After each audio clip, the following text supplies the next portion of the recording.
สำหรับคนเราทุกคนของการที่มาอยู่ประเทศไทยคือโชคดีหลายอย่างเลยทุกคนก็คือมันสะดวกสบายหลายอย่างบ่ฮู้นะสำหรับคนอื่นบ่ฮู้นะแต่ว่าสำหรับตัวข่อยเองทุกคนเนาะโคตรหักประเทศไทยเลยโคตรมักชีวิตการเป็นอยู่ทุกคนเนาะก็คือมันไปใส่มาใส่ก็สะดวกสบายทุกคนนับตั้งแต่การเดินทางเลยทุกอย่างทุกคนเนาะเบิ่งรถทุกอย่างก็คือคนอื่นบ่ฮู้นะแต่ว่าสำหรับข่อยคือกรุงเทพตอบโจทย์นะสำหรับชีวิตวัยรุ่นของข่อยทุกคนแต่ว่าถ้าเฮาเป็นคนที่ประหยัดนั่นมันสามารถเก็บเงินได้โคตรง่ายเลยทุกคนเพราะว่างานอยู่กรุงเทพน่ะมันเริ่มต้นตั้งแต่วันละ300 400 500ขึ้นไปทุกคนเนาะ300ขึ้นไปเลยอันนี้คือสำหรับแรงงานทุกคนเนาะแต่ว่าคนที่มักลินมักเที่ยวแบบนี้มันก็เก็บเงินยากทุกคนเนาะแต่ว่าถ้าเป็นคนที่ค่อนข้างประหยัดแน่ฮู้การใช้จ่ายของเงินฮู้คุณค่าของเงินแบบนี้ทุกคนเนาะสามารถเก็บเงินได้หลายเลยทุกคนเนาะการมาเฮ็ดงานอยู่ประเทศไทยเนี่ยโอ้โหสำหรับบดอนคือโชคดีที่สุดทุกคนเนาะที่ได้มาเฮ็ดงานอยู่ประเทศไทยเนาะแต่กระบูกันเนาะบางคนก็จะอาจจะติดเที่ยวเนาะแล้วมื้อนี้บดอนสิมาเล่าสู่ฟังนะทุกคนเนาะว่าวิธีการเก็บเงินอยู่ในประเทศไทยเฮ็ดจังไดให้มีเงินเก็บทุกคนเฮ็ดจังไดจังสิบ่อยากคือบางคนที่เขาเจ้าเก็บเงินบ่ได้หันนะเพราะว่ามันต้องเป็นคนที่บ่ติดลิ้นติดเที่ยวเลยทุกคนเนาะจังจะสามารถเก็บเงินได้วัยรุ่นคนลาวส่วนหลายเขาก็อันนี้นิยมจะมาเฮ็ดงานอยู่ประเทศไทยกันทุกคนเนาะนับตั้งแต่บางคนโอ้โหบ่ได้เรียนหนังสือเลยเพราะว่าก็คือที่เห็นเนาะทุกคนอยู่บ้านเฮาน่ะมันย้อนว่าค่าแรงมันถูกทุกคนอยู่ลาวอันนี้ต้องแบบยอมรับเป็นตรงๆเลยทุกคนก็เลยก็สิว่าเป็นทางเลือกก็ว่าแม่นเนาะทุกคนเนาะก็คือนอกจากประเทศมันบ่มีประเทศที่ต้องพึ่งพาอาศัยได้แล้วทุกคนเนาะของคนลาวนะมันนอกจากต้องมาเฮ็ดงานอยู่ประเทศไทยทุกคนก็คือจำได้เลยว่ามีพี่น้องทุกคนเนาะตั้งแต่ใหญ่มาเลยพี่น้องของบดอนหั่นนะตั้งแต่บดอนจำความใดเลยก็คือเอื้อยทุกคนตอนนั้นเนาะอายุ10ปลายปีแหละมาเฮ็ดงานอยู่ประเทศไทยมาเป็นแม่บ้านเนาะทุกคนสมัยนั้นตั้งแต่สมัยเงินเดือน 3,500 4,000ต่อเดือนทุกคนเนาะก็เจ้าเฮ็ดงานบ้านแต่บดอนก็ยังน้อยตอนนั้นทุกคนเนาะนี่คือมาเล่าสู่ฟังแต่อันนี้คือส่วนหลายเลยทุกคนเนาะคนลาวเขาก็จะสินิยมมาเฮ็ดงานอยู่ประเทศไทยกันก็คือเดี๋ยวนี้ให้เงินเฟ้อเศรษฐกิจแบบนี้ทุกคนเนาะก็คือมันเฮ็ดอยู่ลาวหั่นได้ค่าแรงวันละประมาณวันนึง100 บาทนี่แหละทุกคนเนาะขั้นต่ำอยู่ลาวนะบางทีก็อาจจะบ่ฮอดด้วยซ้ำแต่ว่าบางบ่อนมันก็แพงทุกคนอันนี้คือเอาบ่ได้ว่าเมาร่วมทุกคนเนาะมันแล้วแต่งานแต่ว่าขั้นต่ำเลยทุกคนเนาะรายได้คนลาวส่วนหลายเลยแหละมันก็จะอยู่ที่ประมาณ100 บาทเนาะทุกคนซึ่งมันบ่เหมาะกับการเป็นอยู่นะทุกคนมันบ่เหมาะสมกับค่าครองชีพที่เขาเจ้าขายอยู่ลาวซึ่ง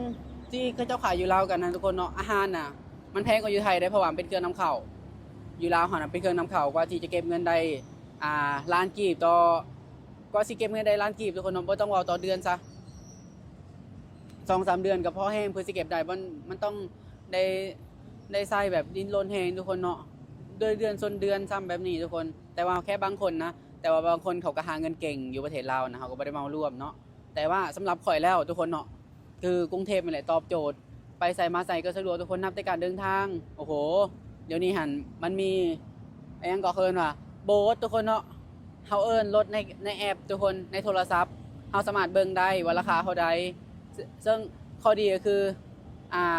ผู้ใดอิหยังก็ผู้ขับรถก็เอาเปรียบเฮาบ่ได้ทุกคนเพราะว่ามันเป็นราคาตามแอปอันนี้คือบ่ดอนโคตรมากเลยประเทศไทยอันนี้คือสิ่งที่มากเลยบ่ได้อวยเด้จักหน่อยสิมีบางคอมเมนต์ว่าสิคิดว่าบ่ดอนอวยประเทศไทยอยากให้เขาย่องบ่แม่นทุกคนก็คือมันดีอีหลีอันนี้คือมากแฮงทุกคนเนาะแท็กซี่น่ะเวลารถติดนั่นราคามันก็สิขึ้นเรื่อยๆเนาะแต่ว่าถ้าเฮาเอิ้นรถผ่านแอปอยู่กรุงเทพนั่นทุกคนก็คืออันนี้มันราคามันจะตามนั้นเลยทุกคนเนาะตามที่มันขึ้นในแอปเลยรถซิตี้สิย่างกันราคาเท่าเดิมทุกคนอันนี้คือสิ่งที่บดอนมากแฮงทุกคนและรถเมล์คันนี้ก็คือ20 บาทตลอดสายทุกคนเห็นบ่ท่านนี่รถแบบนี้ก็คือ20 บาทตลอดสายเลยทุกคนเห็นบ่นี่โอ้โหไปยังเกาะประตูน้ำทุกคนเนาะประตูน้ำเพชรบุรีหั่นนะน่าจะประมาณ25 บาททุกคนจากนี้ไปเพชรบุรีประมาณ25 บาทนี่แหละอันนี้คือวิธีการประหยัดเงินอีกแบบหนึ่งทุกคนแล้วอยู่ไทยอ่ะนะเดี๋ยวบดอนสิพามาเบิ่งอีกทุกคนเนาะอีรถเมล์แบบหนึ่งก็คืออันนั้น10 บาทตลอดสายทุกคนคือบ่แม่น10 บาท8 บาทรถเมล์8 บาทแต่ว่ามันบ่มีแอร์ทุกคนรถธรรมดาทุกคนเนาะ8 บาท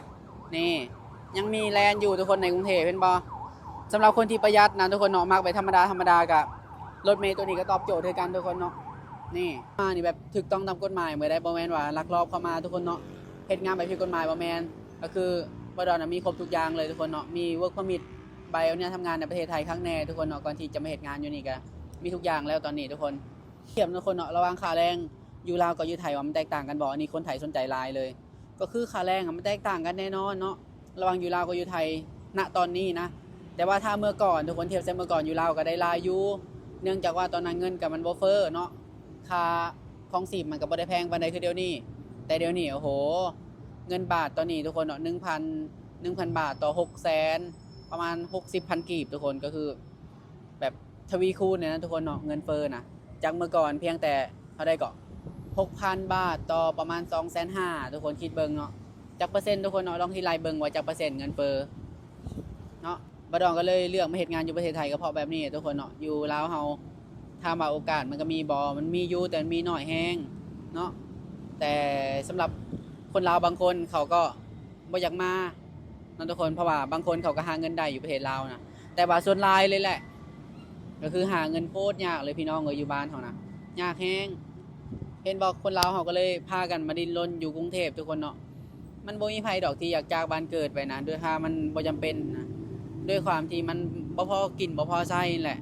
อย่างน้อยเฮาก็พอได้จุนเจือในครอบครัวมาเฮ็ดงานอยู่พี่ก็ได้โอนเงินให้พ่อแม่เดือนละ 2-3 พันก็ยังดีทุกคนส่วนใดที่เป็นคนลาวคือกันทุกคนเนาะมาเฮ็ดงานอยู่ไทยก็อยากให้สู้ๆเด้อ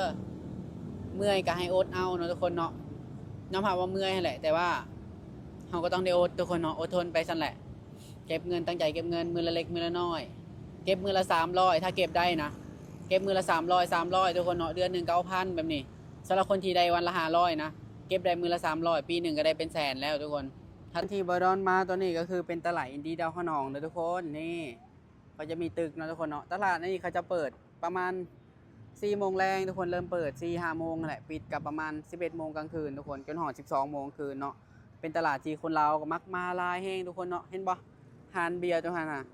เป็นหานเหล้าบ่ทุกคนเพิ่นหานเหล้าเนาะคนลาวมาลินตลอดเลยหานี่นะทุกๆวันเสาร์วันอาทิตย์นี่เต็มอยู่บอดอนเห็นเนาะทุกคนนี่ตลาดนี้เป็นตลาดกลางคืนทุกคนเนาะมีเขาเจ้าขายเสื้อผ้าแล้วก็ขายอาหารทุกคนมีทุกอย่างเลยเดี๋ยวบอดอนสิพาไปเลาะเนาะทุกคนเนาะว่าสิมีคนลาวบ่แถวนี้ทุกคนเนาะมาเบิ่งนำกันทุกคนเด้เอ้าอีกามาแต่ไสอีกอุ้ยทุกคนนกอันนี้น่าจะบ่สบายละเบิ่งนี่เป็นยังนกเฮ้ยน้องบ่สบายสงสัยเจ็บทุกคนบินบ่ได้แล้วบ่ยุ่งกับสัตว์ดีกว่าทุกคนเดี๋ยวสัตว์สิตกคันไดฮะโอ้